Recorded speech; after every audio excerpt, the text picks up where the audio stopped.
Hey folks, today I'm testing out this Noch briefcase layout here. This is the 88-410 Füssen N-scale layout. I have in the past shown a couple of Z-scale briefcase layouts, but today we're just checking out this N-scale layout. So this is the two models that it comes in. It comes in a summer version and a winter version that's called Oberstdorf, but we have the summer version. So here it is right here, and it's really nice looking briefcase layout. I have a little spotlight above there that I'm trying to light it up a little better with so you can see the details pretty nicely.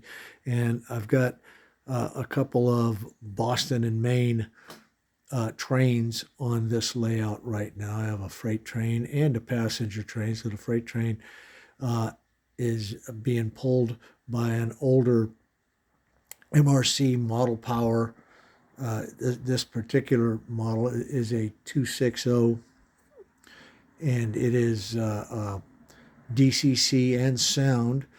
And then the passenger model is an MRC model power 440 with DCC and sound. Now this layout is analog only, so there's no digital control on this one, as I have done on some of my other briefcase layouts. I've upgraded them a little bit where you can do DCC on them pretty easily, but this one I just got it not too long ago, and haven't done anything special with it other than testing it out. And I've been, as I will show here in a few minutes, working on the tracks. There's been some areas of the tracks that were problematic, and we'll talk about that in just a few minutes.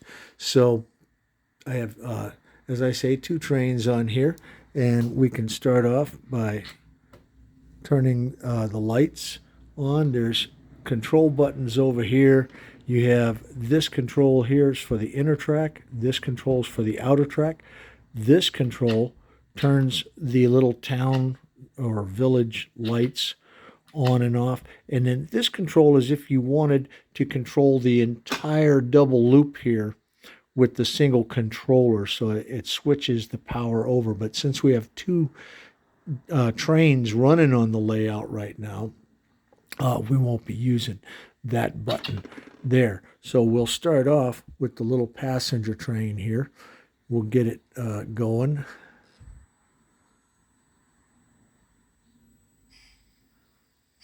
And as you can see, the crawl rate's pretty nice on these little locomotives.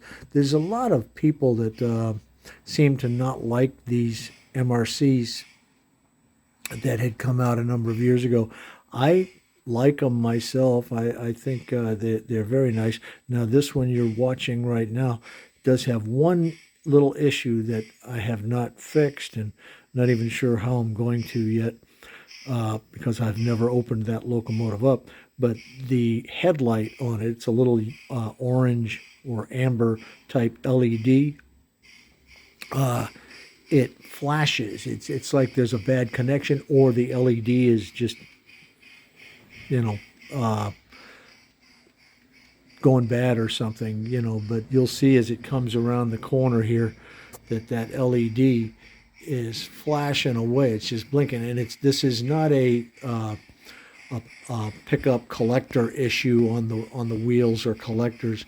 This is an issue where that LED is just flickering for some reason. So that's something I will be addressing, at some point when I want to take the time to do that. The other locomotive up here, the 260, is pulling that little Boston and Maine freight train, and you can see we've got the Bangor and Aroostook state of Maine cars in there as well. I thought that those fit in nicely with the historic B&M. And as you can see, they run pretty nicely. Now, what I'll show you here right now, what I have been working on, when I first got this, the little 440 would not go up this incline that it's going on right now. It just wouldn't make it. It would sit there and spin right by the entrance of the tunnel back there. It would just sit there, and as you can see I've got these little shims that I've put in there, and I also, it's kind of hard to tell, but you can see this area here and over here where I actually chiseled out some areas to bring that whole track down a little bit.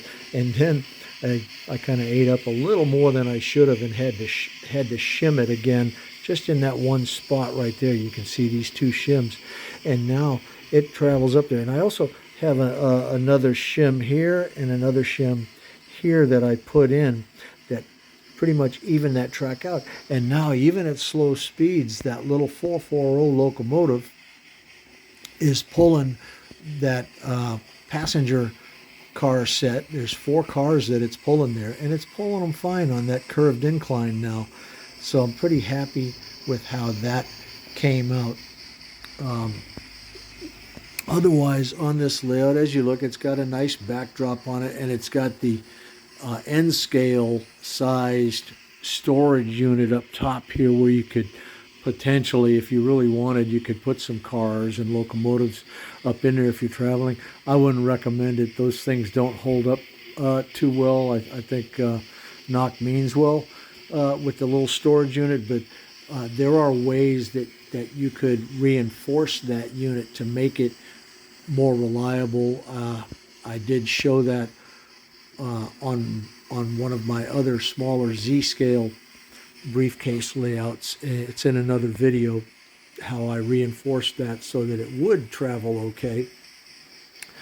But this is what we're playing around with right now, is this. As you can see, the locomotives are running nicely on there. The outer loop track, there's no trouble with it at all. I didn't have any issues. The siding over here on this layout, you've got this little siding here, and it's got a little train depot over here, and I've got a little Boston and Maine utility pickup truck parked over there, and you can see there's a little guy with a scythe there cutting the grass or something. But this is something that I will be doing some more updates. We're going to add some additional lights, as I've done on some of my other briefcase layouts. We'll add some street lights. We'll add some cars, maybe a couple of vehicles with lights. We'll probably put a couple of lights in those tunnel entrances there just for fun. And definitely we'll be adding some more miniature figures, animals, people, stuff like that to enhance it a bit. And one of the things about this too, if we can look in the back here, you can see down below there's an opening there. That's how you get to the train if the train were to derail or have some other issue under that tunnel. That's wide open in the back there, so you can get to the train if you need to from that direction. So overall, I'm very happy with this. You know, I have a limited amount of space to do my trains. You know, with the small trains, I generally limit myself to these briefcase layouts on the Z and N scale, and on my larger trains, the HO and the O gauge and stuff. Of course, I am pretty much relegated to the living room floor, as you've seen on some of my other videos. But hopefully you like this. These briefcase layouts they're not cheap. They're fairly expensive, unless you can find one for a really good deal on eBay, which I got this one on eBay at a decent price, I felt, for what I was getting. And I do have several of these briefcase layouts. The other ones are all Z scale. This is the only N scale layout. I wanted to try one of these out for the longest time. And so far, pretty happy with how it's working out. So there you have it. I hope you enjoyed this video, and if you have any questions, you can put them in the comments, or if you have anything else to say about the Noch products, or what you think of this stuff, or MRC models, the older MRC models. They don't make them anymore, by the way. They stopped making those model power, and I think it's unfortunate. I have a number of these, by the way, in other railroads. I have some Illinois Central, Southern Railroad, and I think I have a Union Pacific as well with these MRC model power locomotives. And as you can see, even in the analog setting here, you know, they go ahead and they give you that chug sound, steam sound.